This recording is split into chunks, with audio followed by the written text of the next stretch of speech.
Artemis II astronauts are making their way around the far side of the moon. The crew has now set a record for the farthest humans have ever traveled away from Earth. Michael Yoshida has more on this historic moment. Hello, Artemis II. This is Apollo astronaut Jim Lovell. Welcome to my old neighborhood. On day 6 of their mission, the crew of Artemis II waking up to a recording from recently deceased Apollo 13 astronaut Jim Lovell. I'm proud to pass that torch on to you as you swing around the moon and lay the groundwork for missions to Mars.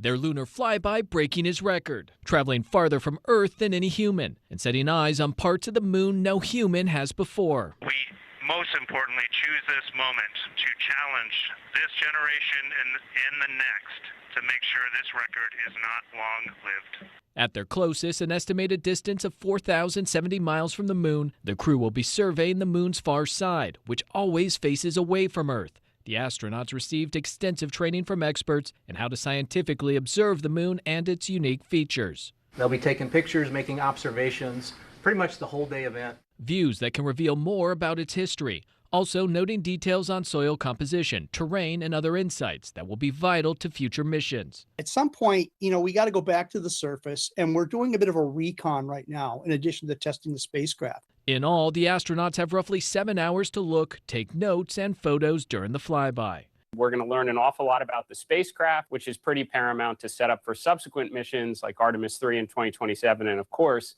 the lunar landing itself on Artemis IV in 2028. And another neat moment from today, when the Artemis II crew, when they broke that record of Apollo 13, they also suggested some names for some new craters they've observed on the moon. One of the names they suggested, Carol, that in honor of the late wife of Artemis II Commander Reed Wiseman, that leading to some tears, a floating group hug there in the middle of the spacecraft. Very emotional moment during this already historic mission. Lorenzo. What a sweet gesture there, Michael. So we know during a period of this flyby, the crew will not have any communication at all with mission control. I take it we should not be concerned. What are they saying about this process?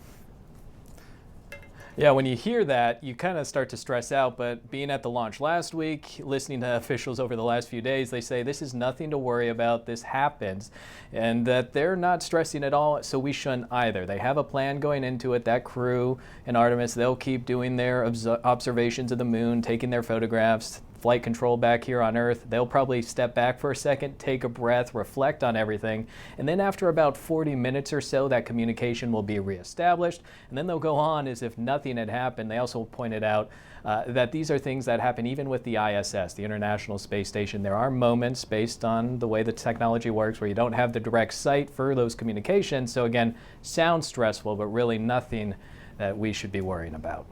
Okay, can't wait to see the pictures. Can't wait to hear about the experience. It's going to be awesome. Mikey Yoshida, thank you.